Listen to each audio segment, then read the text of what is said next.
Vous êtes de plus en plus nombreux à nous suivre et à participer à l'évolution de la chaîne Afrique N24, et sincèrement nous tenions à vous en remercier. Nous lisons tous vos commentaires qui enrichissent le débat et vraiment nous vous demandons de nous soutenir, en aimant les vidéos pour une large diffusion, et pour continuer à avoir une ligne éditoriale indépendante, et vous proposer de nouvelles émissions toujours de plus en plus enrichissantes. Ne restons pas passifs, soyons actifs. Merci et à bientôt. Nabouja, bonjour. Nabouja, j'espère que tu vas bien. Aujourd'hui, c'est lundi de Pâques. J'espère aussi que tu es férié. Sinon, ici, nous sommes fériés en Allemagne. J'ai écouté ta sortie et tu as dit quelque chose qui est normal. À partir du moment où la chaise vide n'a jamais été la solution. La politique de la chaise vide n'est pas la solution pour un parti. Le boycott n'est pas la solution. Chers camarades de lutte, chers frères et sœurs, par rapport à ma sortie pour situer l'opinion nationale et internationale, ce qui m'a le plus plu, c'est l'engouement, l'appréciation que les uns et les autres ont eu à faire. Ceux qui ont trouvé que cette sortie était venue à point nommé, ceux-là aussi qui ont trouvé que ce n'était pas en conformité par rapport à leur position. C'est ça la politique, elle est très intéressante. C'est le domaine par excellence de la contradiction. La vérité n'est ni à moi, ni à toi, ni aux autres. Elle est devant nous. C'est dans les confrontations, c'est dans les discussions qu'on trouvera le juste milieu. Mais moi, j'ai dit, le boycott n'est pas la solution devant un régime qui n'est pas prêt à nous donner la liberté, n'est pas prêt à concéder les réformes au sens vrai du terme. Ceux qui prônent le boycott sont où? Ils sont où? Je connais ceux qui disent qu'il ne faut plus lâcher. Il ne faut plus lâcher. Il ne faut plus céder. Sur tous les terrains, nous serons là. C'est pourquoi hier, dans mon intervention, j'ai dit bel et bien, et j'assume, ceux qui prônent le boycott, qui s'organisent. Ceux qui demandent d'aller aux élections, qu'ils s'organisent. Et ensemble, on verra quel est le juste milieu. Il faut que les gens cessent. Si ta position n'est pas celle de l'autre, à ton niveau, organise-toi davantage avec tous les moyens que tu disposes et c'est à travers ta détermination que tu pourras convaincre les gens. Ce n'est pas en gesticulant, en insultant, en dénigrant qu'on peut convaincre. C'est ceux qui sont en manque d'arguments qui insultent. La politique, c'est un combat d'idées. La politique, c'est un combat d'idées. Il faut être réaliste. Ce n'est pas la première fois que les hommes politiques au Togo décident de boycotter. Mais à la fin, nous connaissons les conséquences. À chaque fois qu'on a boycotté, on a perdu plus qu'on aurait gagné. Nous avons dans les localités qu'on dit à tort que ce sont les fiefs du régime, on a eu des députés. Approchons-nous d'eux. Comment vous avez fait pour qu'au moment où on pensait que c'était illusoire, un leurre, que c'est impossible, vous avez pu s'en sortir? Parce que les problèmes que les gens citent, énumèrent, ne datent pas d'aujourd'hui. La lutte, la quête de la liberté, c'est une lutte âpre. Ça nécessite beaucoup de sacrifices. L'Europe où les gens sont, où ils pensent qu'il faut boycotter, c'est la solution. Mes chers amis, l'Europe n'est pas tombée du ciel pour être ce qu'elle est. C'est la lutte âpre des hommes et des femmes sur tous les terrains. Pourquoi vous demandez aux Togolais d'abandonner, de croiser les bras pour laisser faire? Pourquoi? Pourquoi? La plupart de ceux qui nous demandent de boycotter sont en exil, sont à l'étranger, sont dans la diaspora. Pourquoi? Au lieu de dire aux Togolais, mobilisons-nous sur tous les terrains. Vous qui demandez le boycott, c'est bien. Organisez-vous. Mais malheureusement, jusqu'à ce jour, c'est à travers les beaux discours que j'entends des gens dire qu'il faut boycotter. Mais ceux qui sont sur le terrain, qui subissent nuit et jour, on ne dit pas question. Nous n'allons plus commettre les erreurs de 2002, les erreurs de 2018. Mes amis, chapeau à vous. La politique, c'est le courage. La politique, c'est le risque. C'est ça, ce qui manque à beaucoup d'autres, c'est le courage politique. C'est le courage politique. Ne nous laissons pas berner pour continuer par commettre les mêmes erreurs. Chez nous, il y a un adage qui dit que c'est le sexe de l'idiot qu'on piétine 2 fois. Nous avons boycotté en 2018, on a gagné quoi?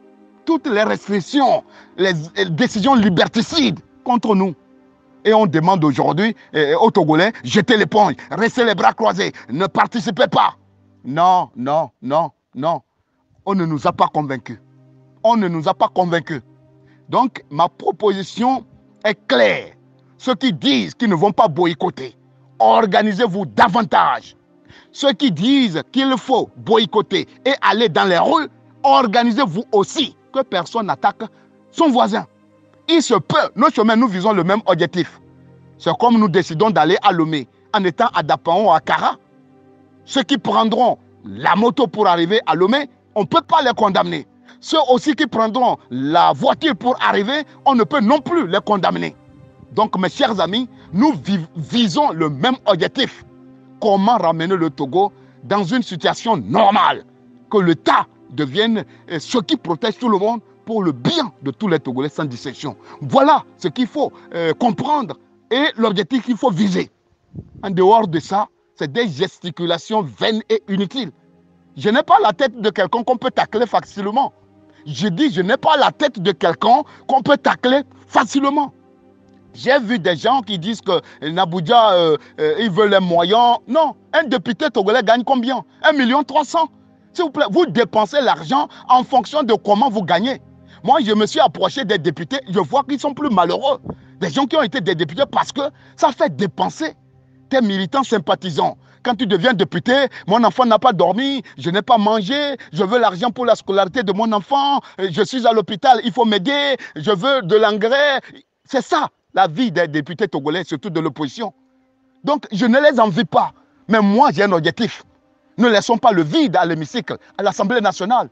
Il faut encourager des gens courageux, déterminés à aller à l'Assemblée nationale et défendre le peuple. J'ai donné l'exemple le plus simple. Julius Malema, en Afrique du Sud, à peine 9 députés. Mais à un moment donné, c'est comme ils avaient la majorité à l'Assemblée nationale. Ce sont ces hommes et ces femmes qu'il faut rechercher sur toute l'étendue du territoire national, les positionner et demander au peuple de les soutenir, de voter pour eux, de les soutenir matériellement, financièrement, moralement. Que de prendre les WhatsApp, les réseaux sociaux et de raconter des balivernes qui sont déconnectés de la réalité. Ceux qui demandent d'aller aux élections, mes amis, chapeau à vous. C'est un courage politique. Ceux qui disent aussi de boycotter, organisez-vous à votre niveau. Si c'est votre chemin qui venait avant le chemin de ceux qui participent, alors là, nous allons vous rejoindre. De toutes les façons, les deux chemins mènent à Rome.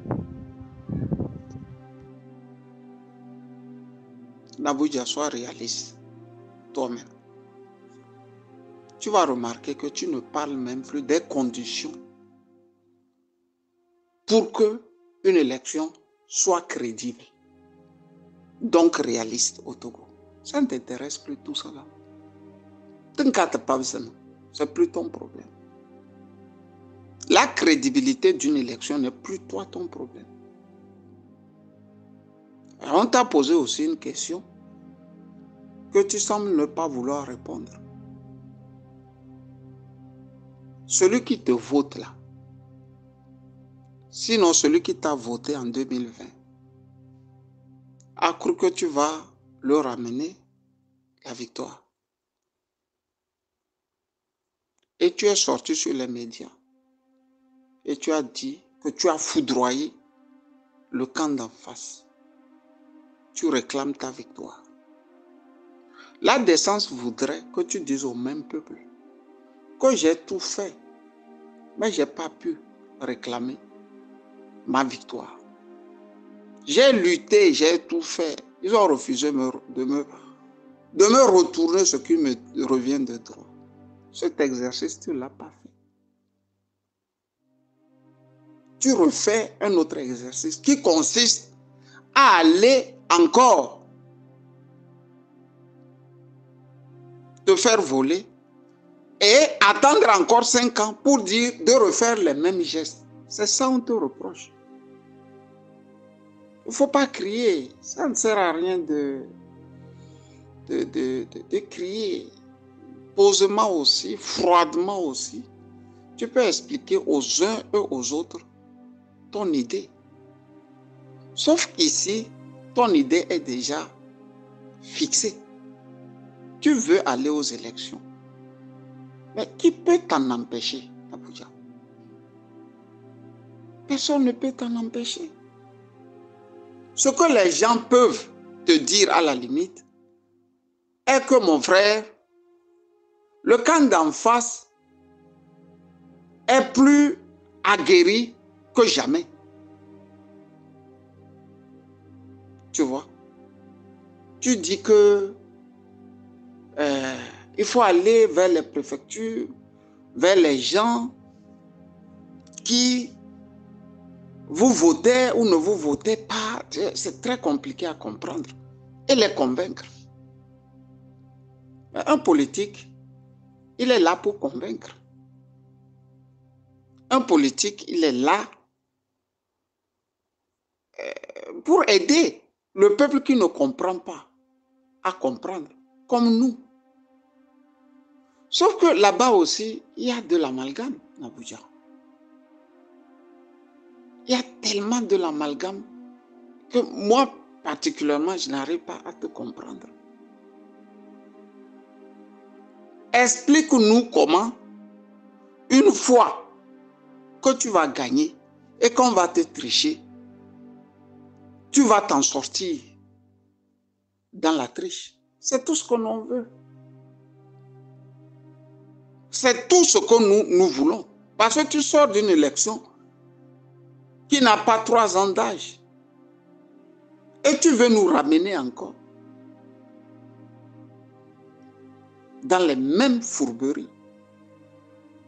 Et les gens maintenant se lèvent, les gens parmi eux, moi, ma petite personne. Comme nous sommes les élèves et vous, les maîtres.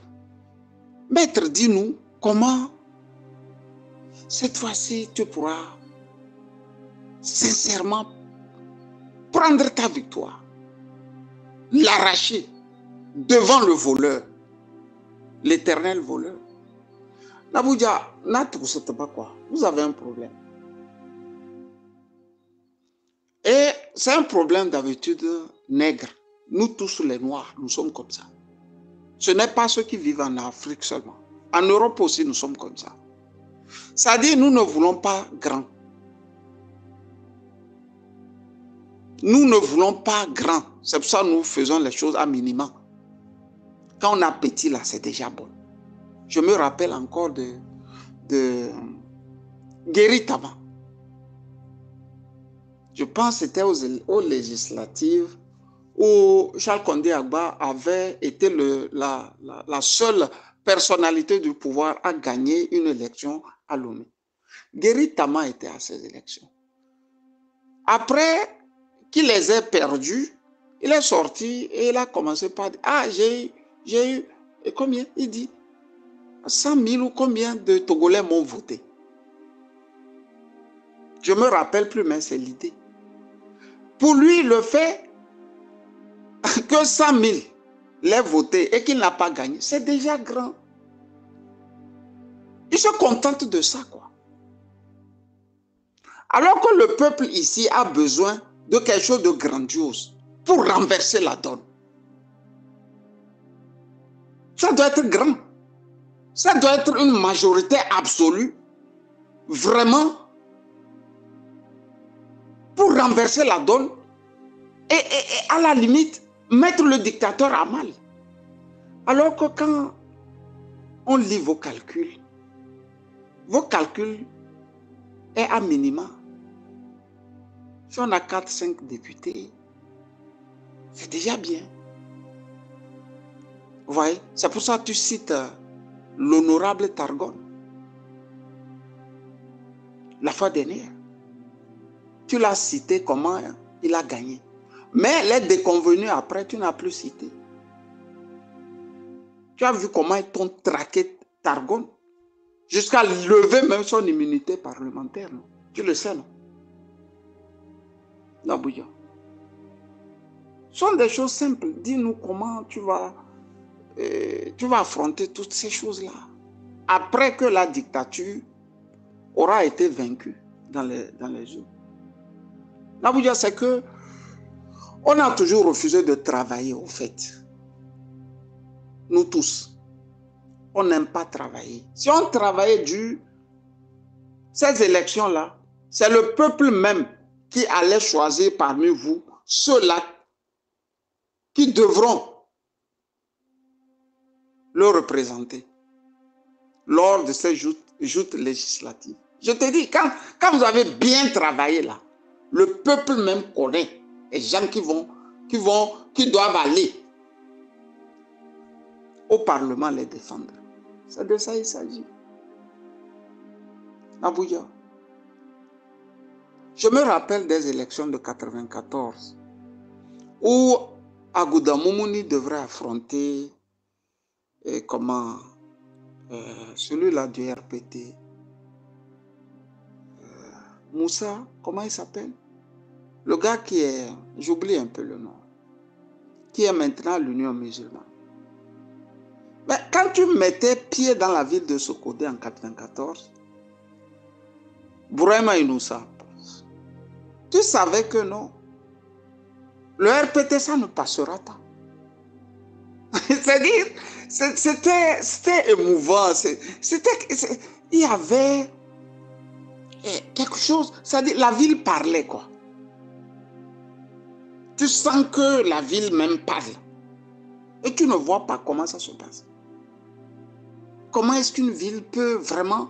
Tu sens que, non, Bourema Inoussa a beau secouer le ciel et la terre, ça ne va pas passer cette fois-ci.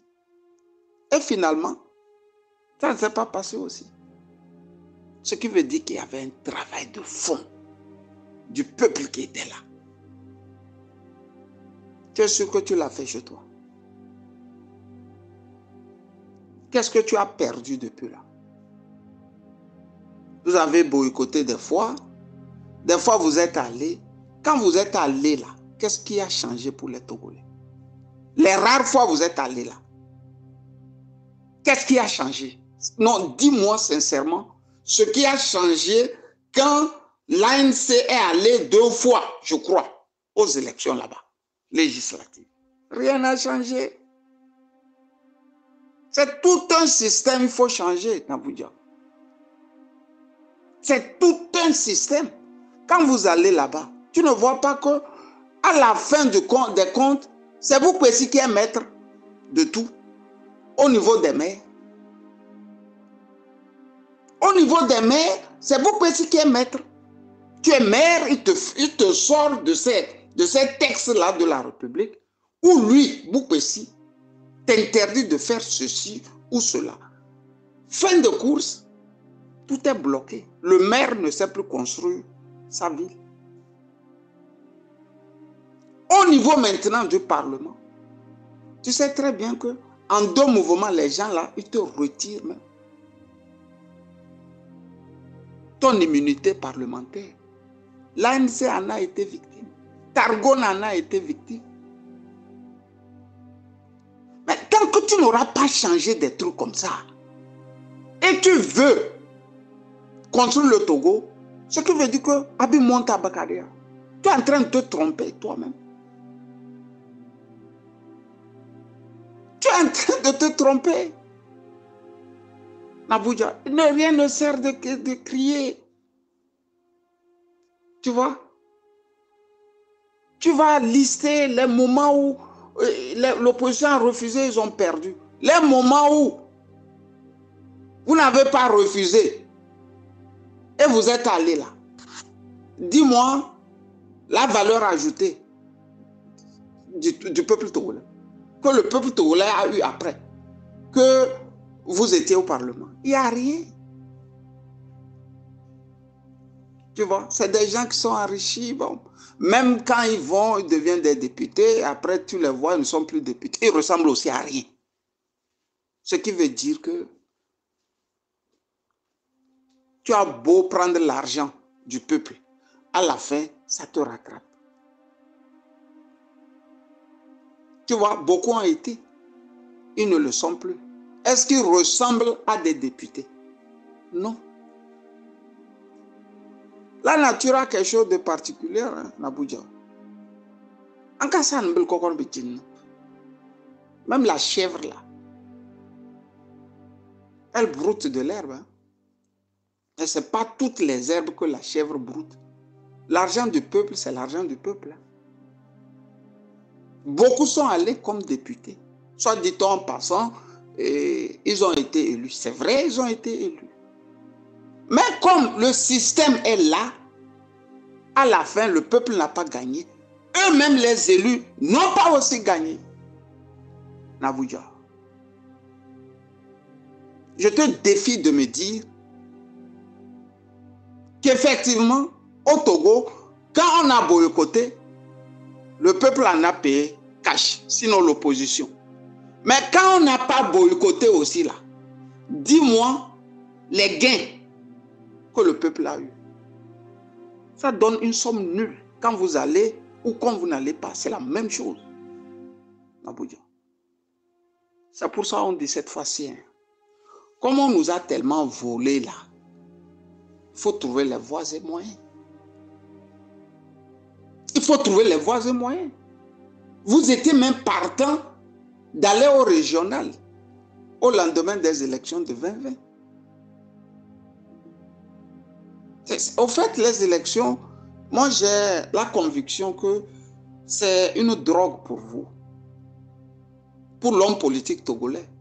By the way, Nabouja, follement d'Apoudar plutôt, ne m'embête goge kachab, ba mère, savane gopona. J'étais là, il y a 3 jours, Nabouja, et monsieur des savanes m'a écrit pour me dire que dans les 16 circonscriptions des savanes, monsieur Gogué, le professeur Gogué, n'a pas un seul maire. Là où nous pensons que c'est son fief. Hein. C'est là que j'ai dit attention. Mais le professeur est en train de nous narguer. Je ne savais pas. Ce sont des petites choses comme ça que tu dois mettre de bout en bout et avoir une idée précise sur ce que vous voulez faire. Personne ne t'interdit d'aller aux élections. Il faut aller. Yika, kutu élection. Qui va t'en empêcher? Personne ne va t'en empêcher. Les gens sont en train de te dire ce qu'ils pensent. Tu vois, la fois dernière, moi j'ai même dit, Nabouja, il y a la misère et la galère, mais ne te laisse pas. Tu sais comment tes partisans ont compris? Ils ont compris que j'ai dit que tu es miséreux et tu es galéreux. Alors que toi, tu représentes une population. J'ai voulu leur dire que la population que tu représentes peut être dans la misère ou dans la galère. Mais ça ne justifie pas cet empressement à aller te faire casser les dents. Tu vois comment la politique est difficile au Togo. L'affaire, c'est tellement difficile parce qu'il y a des strates dans la compréhension de la chose politique au Togo. Il faut aller, il faut faire comme l'ANC. Ils s'en foutent. Eux aussi, je te ferai une analyse limpide du pourquoi ils veulent aller. Et ils vont toujours aller. Ils n'ont pas le choix. Non, on ne dit pas de ne pas aller. On dit, mon frère, donne-nous les arguments que pour que cette fois-ci-là, le grand bandit ne prendra plus ce qui te revient de droit. Je t'informe que cette fois-ci aussi, ils ont de l'avance que vous tous. La géopolitique internationale est en leur faveur. D'abord, sur le plan matériel et financier, ils ont de l'avance. Et je t'informe que ce n'est pas un peuple fatigué, à un peuple fatigué, pratiquement mourant, désordonné, que tu peux tout de suite donner des gages que tu vas lui faire sortir de la misère et de la galère pour que ce peuple te suive. Naboudia. Ils ont réduit notre peuple à la mendicité. Le mendiant n'aime pas celui qui vient par les mots. Quand tu viens avec des mots là, le mendiant, ça ne l'intéresse pas. C'est le cash qui intéresse le mendiant. Tu vois? Froidement analyse la situation politique au Togo. Froidement. Et tu vas voir ce que tu dois faire et ce que tu peux faire. Sauf que ce que tu peux faire est très limité. Donc concentre-toi sur ce que tu dois faire. Le temps à ta disposition est très mince. Et la fois dernière, j'ai parlé tantôt du Covid qui a arrangé la dictature. Nabouja, je t'informe qu'on a encore prorogé de 1 an pour qu'il dirige par ordonnance. Ta vie, la vie de ta femme, de tes enfants, de ton village, de ta ville de Bassar, sont dans les mains de Fornia Singbe. Quand il va te voler là, tu ne pourras même rien faire. Parce que ils ont mis le pays en état d'urgence permanent. Donc ils décident de ton sort, de mon sort, du sort de Bassar, du sort de Sokodo et ainsi de suite. Tu as pu le bousculer afin qu'il lève ces conneries-là. Non. Ne donne pas les exemples qui ne sont pas valables. Si tu donnes l'exemple de Targon, je te dirai que ce n'est pas valable. Un fief appartient à quelqu'un quand il peut le conserver pour une 50aine d'années. Tu vois que Juppé a toujours le maire indécrottable de Bordeaux. Il pouvait l'être encore. Mais à un moment, il s'est dit non. Il peut monter à un grade un peu plus supérieur qu'être maire. Il est allé au Sénat. En Allemagne, il y a des mairies qui sont depuis 50 ans dans les escarcelles d'un seul parti. C'est ça qu'on appelle fief. L'exemple que tu donnes de Targon là, ce sont des moments de l'histoire comme ça, où quelqu'un se faufile, arrive à faire quelque chose, et puis bon. De mémoire de Togolais. Guérin Kouka et environnant, le RPT a mis la main depuis, non? Ou bien? C'est leur fief. C'est leur fief. Aka. Donc, ne donne pas l'exemple des Targon. C'est un fait, un hasard de circonstances.